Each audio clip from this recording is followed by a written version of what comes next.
இன்னைக்கு நம்ம பார்க்க போற செலிபிரிட்டி சன் டிவில டிஆர்பில ஹையா இருக்கிற எதிர்நீச்சல் சீசன் 2ஓட ஒன் ஆஃப் த ஹீரோவான கதிரை பத்தி தான். இவரை பத்தின ஃபுல் டீடைல்ஸ் தெரிஞ்சுக்கிறதுக்கு முன்னாடி சேனலை சப்ஸ்கிரைப் பண்ணாதவங்க மறக்காம சப்ஸ்கிரைப் பண்ணிக்கோங்க. அப்பதான் நாங்க போடுற வீடியோஸ் உங்களுக்கு நோட்டிபிகேஷனா வரும். வாங்க வீடியோக்குள்ள போலாம். நந்தினி கதிர் இவங்க ரெண்டு பேரோட பேர் கிட்டத்தட்ட டாம் அண்ட் ஜெரி பேர் மாதிரி இருந்தது. சீசன் 1ல இவர் full and full play boy மாதிரியும் நந்தினியை எப்ப பார்த்தாலும் டார்ச்சர் பண்ற ஒரு ஹஸ்பண்டா தான் இவர் இருந்திருப்பாரு. அதுக்கப்புறம் சீசன் 1 பல காரணங்களால சீக்கிரமா முடிக்கப்பட்டுச்சு. அதுக்கப்புறம் டைரக்டர் திரும்ப சீசன் 2 அப்படின்னு சொல்லிட்டு அதுல நடிச்ச எல்லாரையுமே அப்படியே வச்சு சீசன் 2 எடுத்திருப்பாரு. ஒரு சில கேரக்டர்ஸ மட்டும் அப்படியே மாத்திருப்பாரு. அந்த விதத்துல கதிரோட கேரக்டரை மட்டும் கொஞ்சம் சேஞ்ச் பண்ணாரு. ஆள் அதே ஆள் தான். ஆனா அதுல ரொம்ப கோவக்கார பையனா பிளே பாயா பிளே பண்ணிருப்பாங்க. ஆனா இதுல நந்தினிய புரிஞ்சுக்கிற ஒரு ஹஸ்பண்டா மனசு மாறி நடிக்கிற மாதிரி டைரக்டர் காட்டியிருப்பாரு. நந்தினியா ஹரிப்பிரியா இசை அவர்கள் நடிச்சிருப்பாங்க. இவரோட உண்மையான பெயர் அப்படின்னு பார்த்தா ஜெகதீஷன் தான். ஆனா இவரை எல்லாருமே விபு ரமணன் அப்படின்னு சொல்லிட்டு சொல்லுவாங்க. இவரோட ஐடியில கூட அவர் விபு ரமணன் அப்படின்னு தான் சோசியல் மீடியா ஐடிஸ்ல எல்லாம் வச்சிருப்பாரு. ஆனா அவங்க அப்பா அம்மா அவருக்கு வச்ச பெயர் ஜெகதீஷ் தான். இவங்க ஒரு பக்காவான வில்லன் மெட்டீரியல்னே சொல்லலாம். நடிச்ச படங்கள் சீரியல்ஸ் அப்படின்னு எல்லாத்துலயுமே இவர் வில்லனா தான் நடிச்சிருப்பாரு. ஒரு சில இதுல சாஃப்ட் கேரக்டர் பண்ணிருப்பாரு.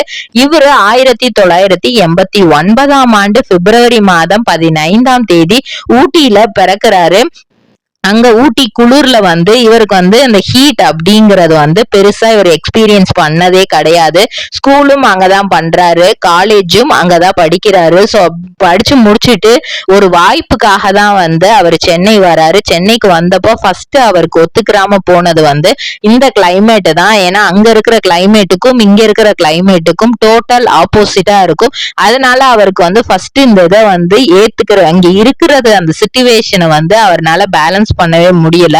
இவர் நல்ல சிங்கர் ஆகணும் அப்படின்னு தான் ஃபர்ஸ்ட் ட்ரை பண்ணியிருக்காரு. ஸ்கூல் டேஸ்ல எல்லாம் இவர் நல்லா பாட்டு பாடி டான்ஸ் ஆடுவாராம். அப்ப அவங்க மிஸ்ஸே சொல்லுவாங்களா, நீ ஃபியூச்சர்ல நல்ல சிங்கராவோ இல்ல டான்சராவோ வருவடா அப்படின்னு சொல்லிட்டு சொல்லியிருக்காங்க. ஆனா இவருக்குள்ள அப்படியே அந்த +1 +2 காலேஜ் அப்படின்னு வரும்போது நம்ம சிங்கர் டான்சருங்கிறத தாண்டி நம்மளுக்குள்ள இன்னும் அந்த நடிப்பு திறமை இருக்கு, அதை வெளிக்கொண்டு வரணும் அப்படின்னு தான் இவர் பார்த்திருக்கிறாரு. அதுக்கு முக்கிய காரணம் காலேஜ் கல்ச்சுரல்ஸ் தான். பலருக்கும் சினிமா ஆசையை ஏற்படுத்துறது காலேஜ் கல்ச்சுரல்ஸ் தான். பொதுவா நம்ம காலேஜ் கல்ச்சுரல்ஸ்ல தான் நம்மளோட திறமை எல்லாமே வெளிக்காட்டுவோம். அப்படி ஒரு சிலர் நம்மளுடைய ஃப்ரெண்ட்ஸ் நம்மளை என்கரேஜ் பண்ணும் போதுதான் இதுதான் நம்மளுடைய பேஷன் அப்படிங்கிறது நம்மளுக்கே தெரிய வரும். அந்த விதமா தான் இவர் ஒரு டிராமால நடிக்கும் போது இவரோட ஃப்ரெண்ட்ஸ் எல்லாரும் இவரை என்கரேஜ் பண்ணியிருக்காங்க. நீ அழகா இருக்கடா, நீ மாடலிங்ல எல்லாம் அந்த வருவாங்கல்ல அந்த மாதிரி இருக்க அப்படிங்கிற மாதிரி சொல்லியிருக்காங்க.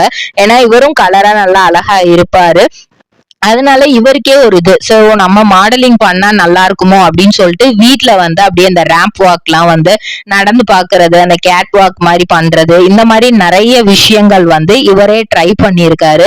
அப்போ அவருக்குள்ள இருந்த அந்த சிங்கிங் டான்சிங் இந்த இதெல்லாம் அவருக்கு டோட்டலா இதாயிடுச்சு. இப்ப ஃபுல் போக்கஸ் மாடலிங்ல போயிட்டு அதுல இருந்து அப்படியே சினிமாக்குள்ள வந்துடணும் அப்படிங்கறது தான். ஃபர்ஸ்ட் எல்லாரும் நினைச்ச மாதிரிதான் இவரும் நினைச்சிருக்கிறாரு. சினிமா அப்படிங்கறது ரொம்ப ஈஸியா நம்மளுக்கு சான்சஸ் கிடைச்சிரும்னு. ஆனா அந்த ஃபீல்டுக்குள்ள வந்ததுக்கு அப்புறம் தான் மாடலிங்ல சான்ஸ் கிடைக்கிறதுக்கே ரொம்ப கஷ்டமா இருந்திருக்கு. ஏன்னா இவருக்கு நிறைய ஓவர் கான்பிடன்ஸ் இருந்திருக்கு. நம்ம கலரா இருக்கோம், நம்மள ஈஸியா ஹீரோவா செலக்ட் பண்ணிருவாங்க அப்படின்ட்டு. ஆனா மாடலிங்க்கு போகும்போதே இவருக்கு ஒரு சில குவாலிட்டிஸ் இல்ல அப்படின்னு சொல்லிட்டு ரிஜெக்ட் பண்றாங்க. அதுக்கப்புறம் ஒரு சில இதுல ஆக்டிவிட்டிஸ்ல எல்லாம் இது பண்ணிட்டு அவர் மாடலிங்ல சக்சீட் ஆகுறாரு.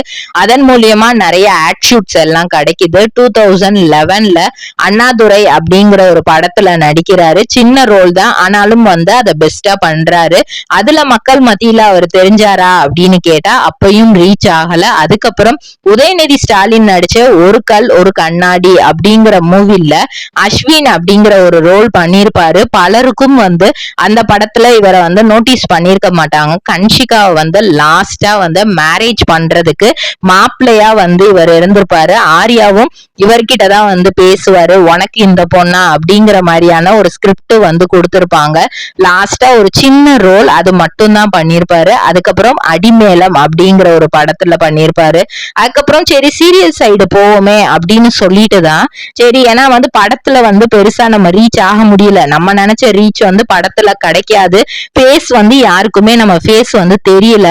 ஏன்னா முன்னாடி எல்லாம் வந்து படத்துல நடிக்கிறாங்க, இவரோட ஒப்பீனியன் பிரகாரம் வந்து படத்துல நடிக்கிறாங்க ஹீரோ ஹீரோயின்ஸ் அப்படின்னா ஒரு ஏர்போர்ட்டுக்கோ இல்ல வெளியவோ போறோம் அப்படின்னா நிறைய ஃபேன்ஸ் வந்து கண்டிப்பா நம்மளுக்கு இருப்பாங்க. அந்த மாதிரி நம்ம மக்கள்கிட்ட ரீச் ஆகவே இல்லையே, சீரியல்ல பண்ணா அது கிடைக்குமா அப்படின்னு சொல்லிட்டு தான் அன்னக்கொடியும் 5 பெண்களும் அப்படிங்கிற சீரியல்ல நடிக்கிறாரு.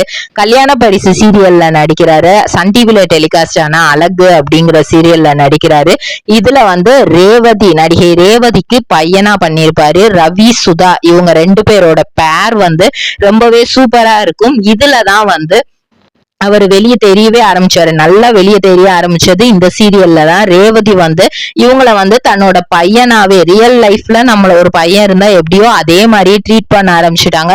வெளியே எங்கேயாவது போனா வந்து அவுட்டோர் அந்த இது மாதிரி எதாவது போனா, அவுட் ஸ்டேஷன் போனா எதெல்லாம் பொருள் வாங்குறாங்களோ அதுல இவருக்கும் சேர்த்துதான் எப்பவுமே வாங்கிட்டு வருவாங்களா. அதே மாதிரிதான் ஸ்ருதியோடையுமே நல்ல ஒரு ஃப்ரெண்ட்ஷிப் வந்து பாண்ட் வந்து உருவாயிருக்கு.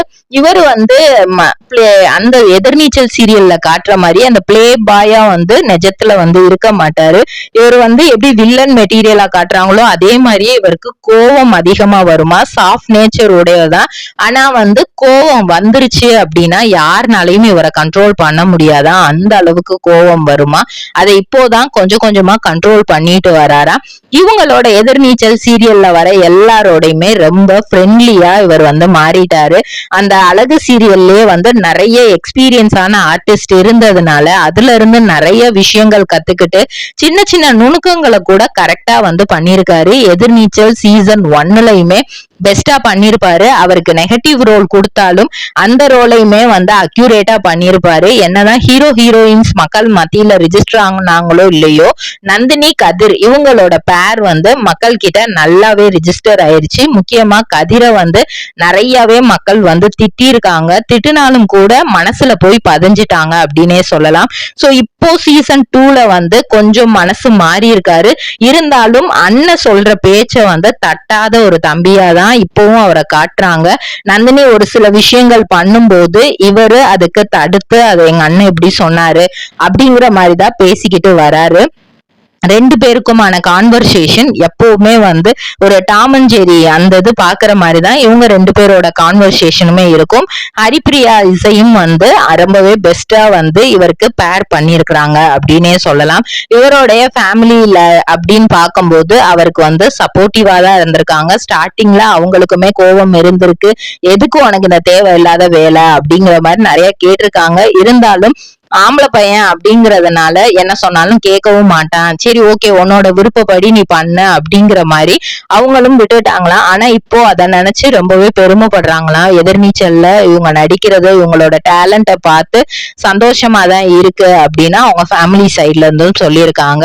இதே மாதிரி பல செலிபிரிட்டிஸோட பயோகிராஃபி தெரிஞ்சுக்கிற சேனலை மறக்காம சப்ஸ்கிரைப் பண்ணிக்கோங்க.